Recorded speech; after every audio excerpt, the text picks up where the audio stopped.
என்னாச்சு? ஏன் ஒரு மாதிரியா இருக்க? ஒன்னும் இல்ல பாட்டி. நீ எப்பவுமே கலகலன்னு சிரிச்சிட்டு தானே இருப்ப. இப்போ முகமே வாடி போன மாதிரி இருக்கு.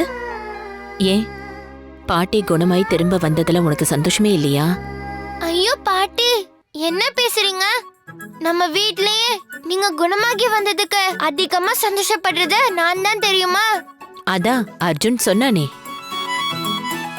நீ எனக்காக வேண்டினது, நான் குணமாகணும்னு எனக்காக பாட்டு பாடினது, என் கூட பேசினது எல்லாத்தையும் அர்ஜுன் சொன்னான். பாட்டி மேல பவித்ராவுக்கு அவ்வளோ பாசமா? பாசம்லாம் இல்ல, பின்ன ரொம்ப ரொம்ப பாசம்.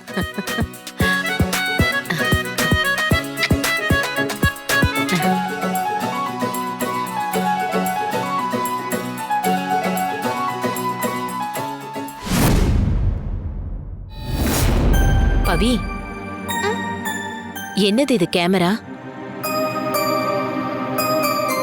ஆமா பாட்டி, சிசிடிவி கேமரா. அது எனக்கு தெரியுது.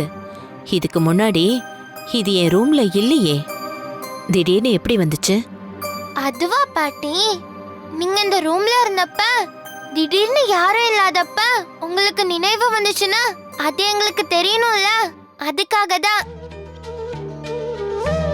என்ன ரமா, எப்படி இருக்க? நான் பேசுறது உங்களுக்கு கேக்குதுன்னு எனக்கு தெரியுது. நம்ம கம்பெனி பொறுப்பெல்லாம் காயத்ரி சித்திக்கு மாத்தி கொடுக்கறதா இருக்கும். முதல்ல கையெழுத்து போடு, போய் அத்தையை பார்த்து பத்திரத்தை கொடுத்துட்டு வருவோம். உன் கம்பெனி ஃபேக்டரின்னு எல்லாத்தையும் நான் மொத்தமா ஒழிச்சு கட்ட போறேன். நான் இன்னைக்கு ஒரு பெரிய தப்பு செய்ய இருந்தேன். ஏற்கனவே நஷ்டத்துல இருந்த நம்ம கம்பெனி ஒரு பெரிய மீள முடியாத நஷ்டத்துக்கு கொண்டு போக இருந்தேன்.